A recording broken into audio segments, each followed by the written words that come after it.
Before the implosion, Lena and I looked, from the outside, like the Pinterest version of a millennial couple. We met sophomore year at a crowded campus bar after midterms. She asked if she could borrow my lighter even though she didn't smoke. I pulled the cliché line, "You'd have to stick around so I can get it back." And she laughed like I was the first man to discover fire. That laugh, bright and reckless, kept me circling. Within a month we were inseparable. Thrift store furniture hunts, Sunday farmers markets, sharing earbuds on bus rides. She filmed every moment for social media. I'm introverted, but I wrote it off as generational oversharing. In hindsight, the red flags were neon. Whenever the room's attention drifted away, she pulled it back with dramatic anecdotes or spontaneous dance moves. Validation wasn't a treat for her. It was oxygen. I played along, liking every post, holding her bag as she posed for candid but staged photos. When I landed a summer internship, she threw a party ostensibly for me but managed to be tagged in every picture. Still, I loved her. Thought that loving meant accepting quirks. Fast forward 3 years, I'd proposed a joint savings plan for a down payment. She counter-proposed a month touring microbreweries for content. Compromise became our lingua franca, but it felt increasingly one-sided. Then came Mark. She met him at a marketing seminar about storytelling for disruptive brands. The irony isn't lost on me. The breakup, or break as she labeled it, was a masterclass in soft cruelty. She spoke in therapy buzzwords about self-actualization, insisted I was her safe space, yet needed to be apart to grow. She offered a deadline. September equinox, 8 weeks, after which we'd reevaluate. I asked point blank if she'd slept with Mark. She said it wasn't relevant to her personal journey. That non-answer was answer enough. I spent the first 72 hours post-conversation feeling like my skin didn't fit. I walked aimlessly downtown, looping parks and parking garages, hallucinating future sightings of them together. Theo found me in a 24-hour diner at 3 a.m. dissecting a cold grilled cheese. He paid the check, drove me to his place, and said, "You need a hard reset, not caffeine." He wasn't wrong. When the Warsaw recruiter called, the timing felt cosmic. The firm specialized in penetration testing for European fintech, a pay bump and a plane ticket away from the mess. I accepted before nerves could argue. Telling my parents was easier than expected. They'd always suspected my relationship was high maintenance. Moving abroad on short notice is an admin marathon. Visas, bank transfers, packing decisions calculated by weight allowances. I sold half my possessions.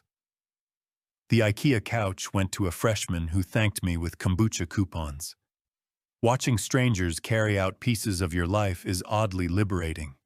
Every item becomes negotiable. The flight itself bled together. Stale air, earbuds, a half-watched thriller. I landed jet-lagged but wired, stepped into drizzle outside Chopin Airport, loaded 2 suitcases into a rideshare, and stared at a new skyline. Warsaw is concrete married to glass. Soviet relics shoulder to shoulder with startup campuses.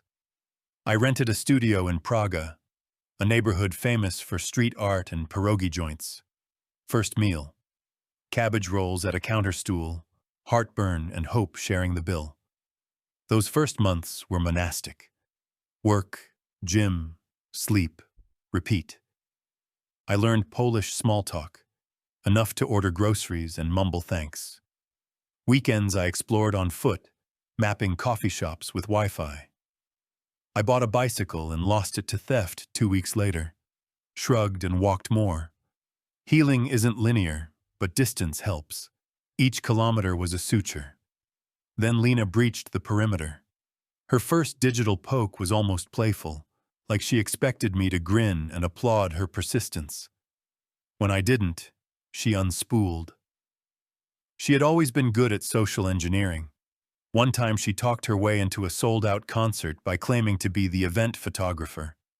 Now she weaponized that skill against my boundaries. She guessed my work email pattern, created new Instagram handles daily, even joined a subreddit for Warsaw expats asking if anyone knew a tall guy named Alex with an American accent.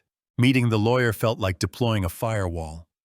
Mr. Koziol looked like Atticus Finch aged into a Polish uncle. Owl glasses, calm diction. He studied the stack of printouts I provided and nodded once. "You have ample grounds," he said, explaining the legal thresholds for stalking. His calm professionalism dialed down my pulse. We drafted letters, prepared court affidavits, and discussed worst-case scenarios. He advised total radio silence, no exceptions. "Any response is oxygen," he warned. When Lena violated the interim order by approaching my building, Koziol filed a motion within 12 hours. The efficiency was surgical. Watching the machinery of law engage on my behalf felt surreal. Scales of justice actually tipping, not just symbolic decor. During the immigration hearing I attended via video link, the officer asked bluntly if I feared for my safety. I answered honestly, "I fear escalation because no boundary has worked." Visa revocation is severe, yet the officer nodded, already convinced by the dossier. Lena's lawyer argued she was emotionally distressed and seeking reconciliation. My counsel countered with timestamps. Facts beat feelings. Motion granted. Outcomes filtered back in a trickle. Scholarship gone. Tenancy at her student housing terminated. Social media flooded with mutual friends unfriending her after learning details.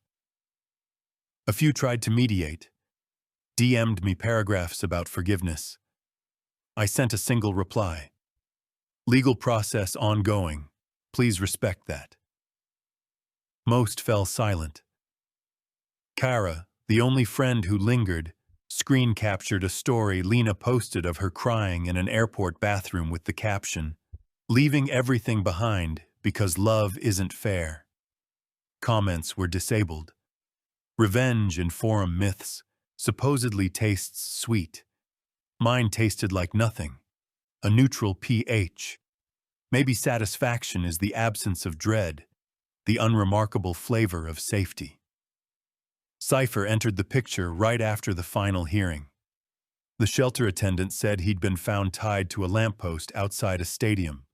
He's lanky, uneven patches of brindle, one ear permanently cocked. The first night he circled my mattress twice, then dropped beside me like a sandbag. Sleeping without jolting awake felt revolutionary.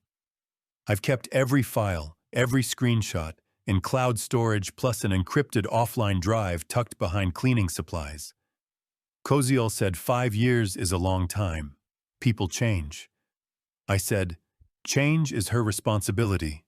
Mine is distance. He smiled.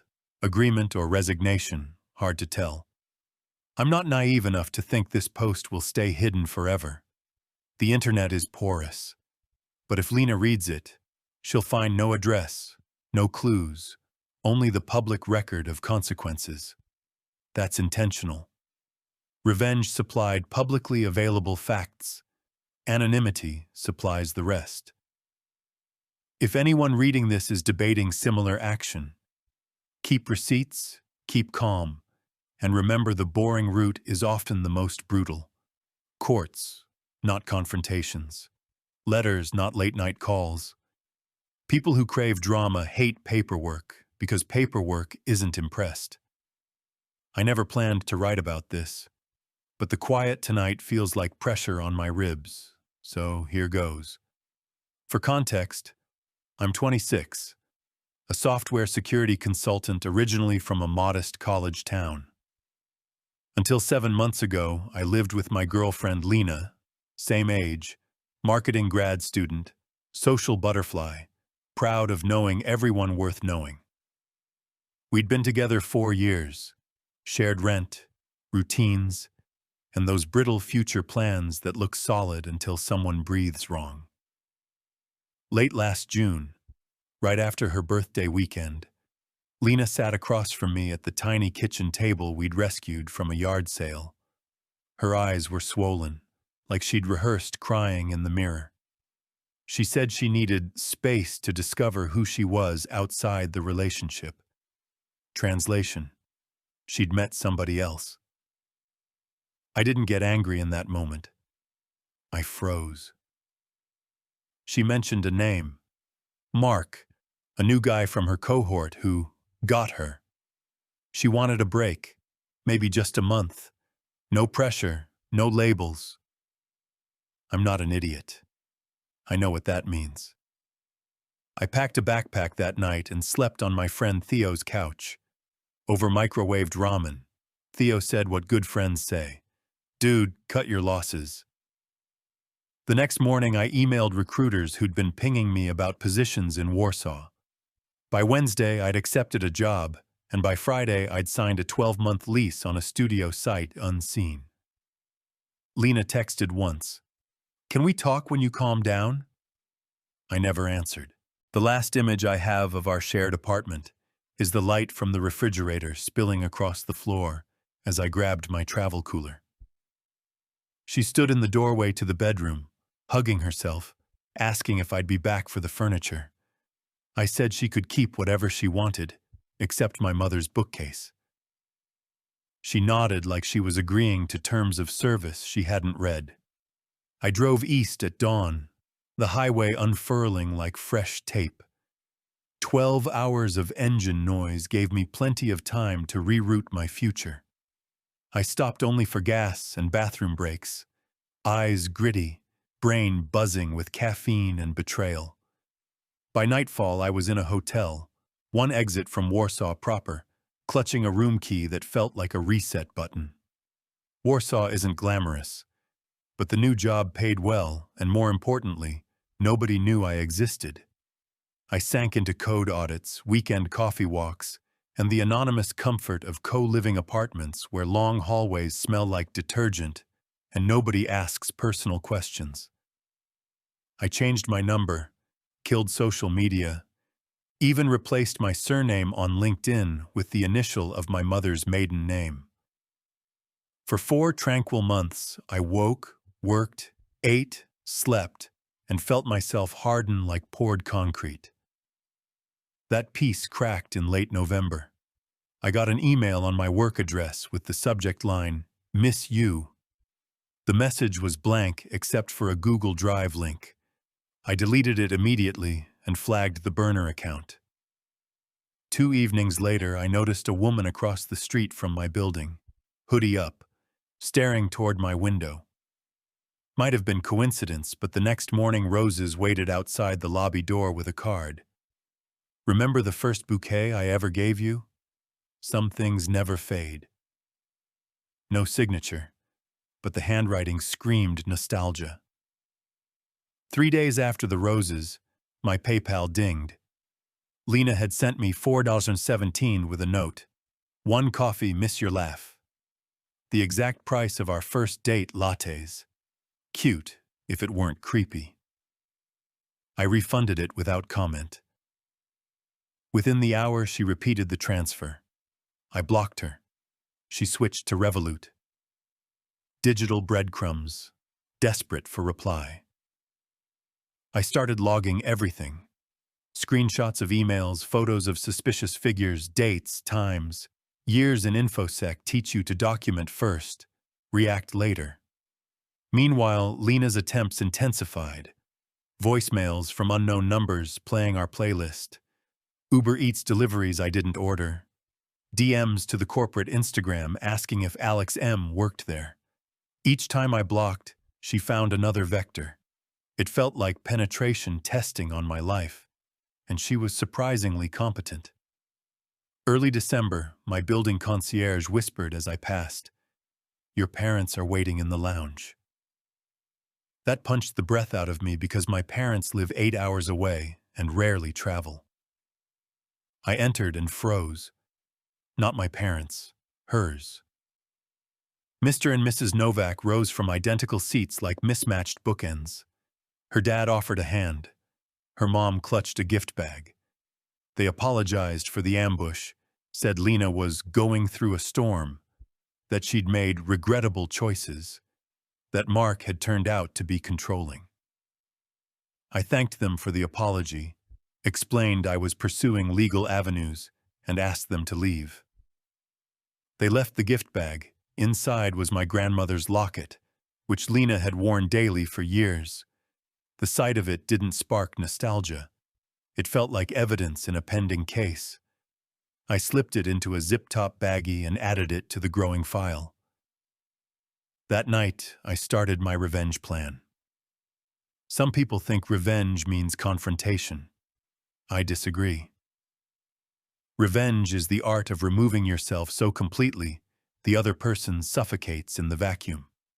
But first, I needed legal insulation. I booked an appointment with Koziol, who handles stalking cases. We drafted a cease and desist letter in both languages, citing every digital breadcrumb.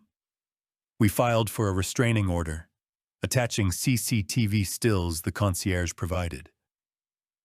Polish courts aren't swift, but harassment statutes carry weight.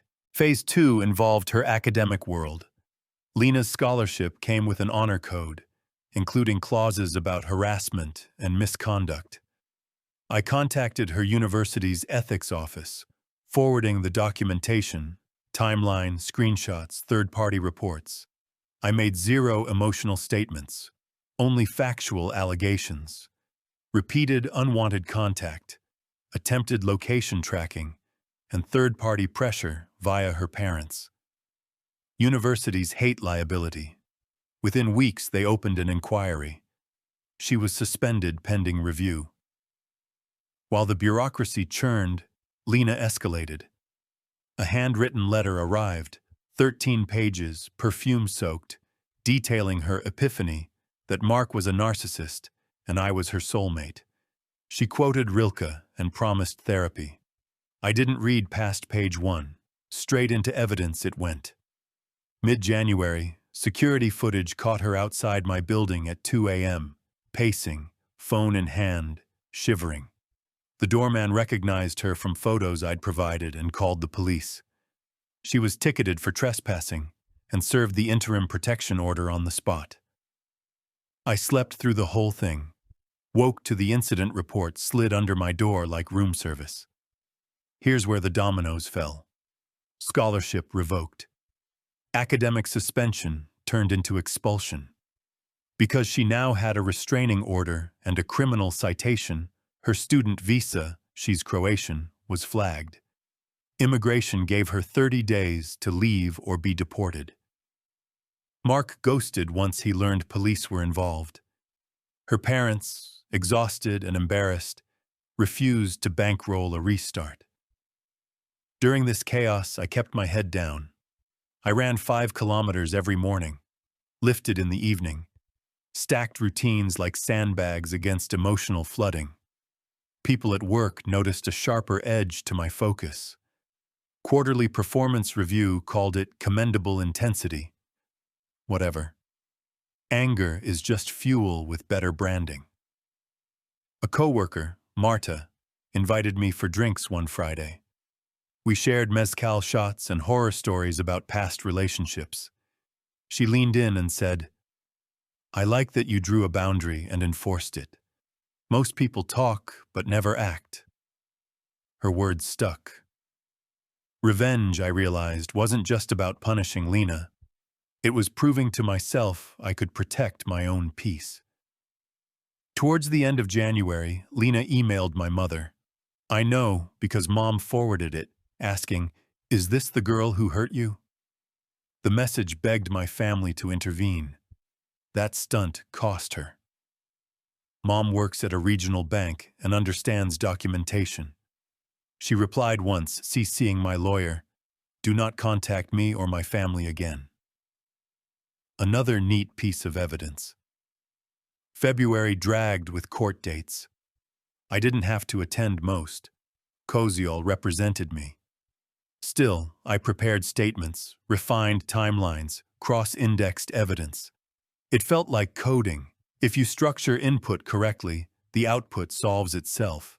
The judge granted a 2-year order, extended to 5 contingent on Lena leaving Poland without incident. Fair enough. March rolled in with thawing sidewalks and an email from University Council stating Lena withdrew her appeal and would depart the country. I forwarded the notice to Koziol, who filed to convert the temporary order into an EU-wide protection notice. Lena can't legally contact me or set foot in Poland, Slovenia, or Slovakia without arrest. She could contest, but that requires money and spotless behavior, neither of which she retains. One might expect satisfaction to feel like fireworks. In reality, it's more like the power coming back after an outage. Lights, hum of the fridge, a quiet, "Oh good." Life resumed. I adopted Cypher because nothing says fresh start like 6 a.m. walks and shredded sneakers. Cypher doesn't care about my history. He cares about tennis balls and whether I drop crumbs. Last week, a final letter arrived at my office reception. White envelope, my name in handwriting I once knew better than my own. I handed it to security unopened. They scanned, found nothing hazardous, logged it, and asked what to do. I instructed them to shred it. Some things deserve no audience. So that's the saga. I moved cities, rebuilt, got stalked, and responded with silence so loud it ruined her semester, her fling, and her illusions. If you're wondering whether I feel sorry, the answer's no. Empathy is finite, and I spent mine the day she asked for a break. She taught me that relationships aren't banks for loose change affection. You can't cash out only when convenient. She overdrew, the fees came due. I'm posting this because anonymous catharsis feels safer than talking to people who'd pat my shoulder and suggest closure coffee dates. Closure isn't coffee. Closure is a locked door, a restraining order, a courtroom file thicker than a phone book. Today, I walked home past the lobby where the roses once stood. The concierge nodded. Cypher trotted beside me, tail helicoptering. The security cameras blinked. My apartment upstairs holds 2 suitcases, a stack of legal folders, a half-assembled bookshelf, and a future that finally feels non-toxic. And for the first time since I left that yard sale table behind, the quiet doesn't press on my ribs. It just sounds like peace.